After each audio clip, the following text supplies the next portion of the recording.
He didn't speak a single word for 20 years. But when he finally did, his first sentence destroyed a man's life. This is the incredible story of the silent prisoner. Meet Mr. Edward Sterling. He's the most successful, most celebrated, most feared lawyer in the entire city.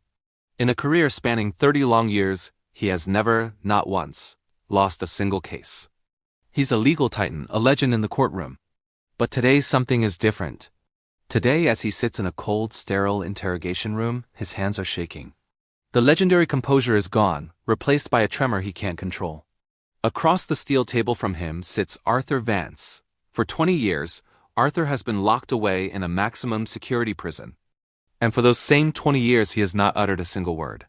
Not to the guards, not to the other inmates. Not to the psychologists who tried to break him. Nothing. They call him the silent prisoner. He's an enigma, a ghost in the system. A man who wrapped himself in a shroud of absolute silence. Edward Sterling, the master of words, leans forward, his voice a low, confident purr. He's trying to reclaim his power. "It's over, Arthur," he says, almost mockingly. "The final appeal was denied. You die tomorrow at dawn. It's the end of the line. Don't you want to tell the world the truth? Give the families some peace. Where did you hide the bodies?" A long, heavy silence fills the room. The air is thick with tension. The clock on the wall ticks, each second an eternity. Sterling smirks, convinced he's won. He's about to stand up and leave. But then something happens that chills him to the bone. Arthur Vance smiles. It's not a warm or friendly smile. It's a cold, terrifying, triumphant smile that doesn't reach his eyes. And then for the first time in 2 decades, he speaks. His voice is raspy, unused, but every word hits Sterling like a physical blow. "I never hit any bodies, Edward." He pauses, letting the words hang in the air. "You did." Sterling freezes. His blood turns to ice. His mind races, trying to process what he just heard. This is impossible. Arthur continues, his voice growing stronger, clearer, fueled by a 20-year-old fire. 20 years ago, you were just a hungry, ambitious young lawyer. You needed a big win, a high-profile case to build your career on. And you found one. But the evidence wasn't there, was it? So you made some. You buried the real evidence, the proof of my innocence, under the floorboards of the old abandoned mill on the edge of town. You thought no one saw you that night. You thought you were alone, but I saw everything, Edward. I was there. A choked, nervous laugh escapes Sterling's lips. He tries to sound dismissive, powerful, but it comes out weak and brittle. And who's going to believe you, Arthur? A convicted killer on death row? You're a dead man.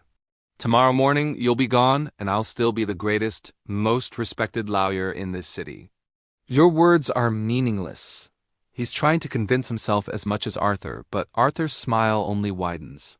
He slowly, deliberately points to his mouth. I have waited 20 years for this exact conversation, Edward. 20 years of silence, all for this one moment. He taps one of his molars with a fingernail. Look closely at my tooth. It's a prosthetic. And inside it, there's a tiny, state-of-the-art microphone.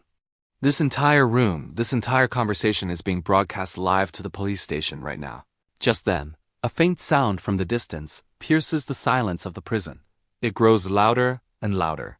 It's the unmistakable wail of police sirens getting closer and closer. Sterling's face drains of all color. He stumbles back into his chair, his body suddenly heavy, his empire crumbling to dust around him. The mask of the invincible lawyer shatters, revealing the terrified, guilty man beneath. For 20 long years, Arthur Vance used silence as his ultimate weapon. He knew that any premature claim would be dismissed. He had to wait for the perfect moment, the moment his enemy was at his most arrogant, his most secure. And today that weapon finally fired. Justice is like a slow train. It might be delayed, it might take the scenic route, but it always arrives at its destination. Thank you for joining me for this story. If it touched your heart, please consider liking this video and subscribing for more content that inspires.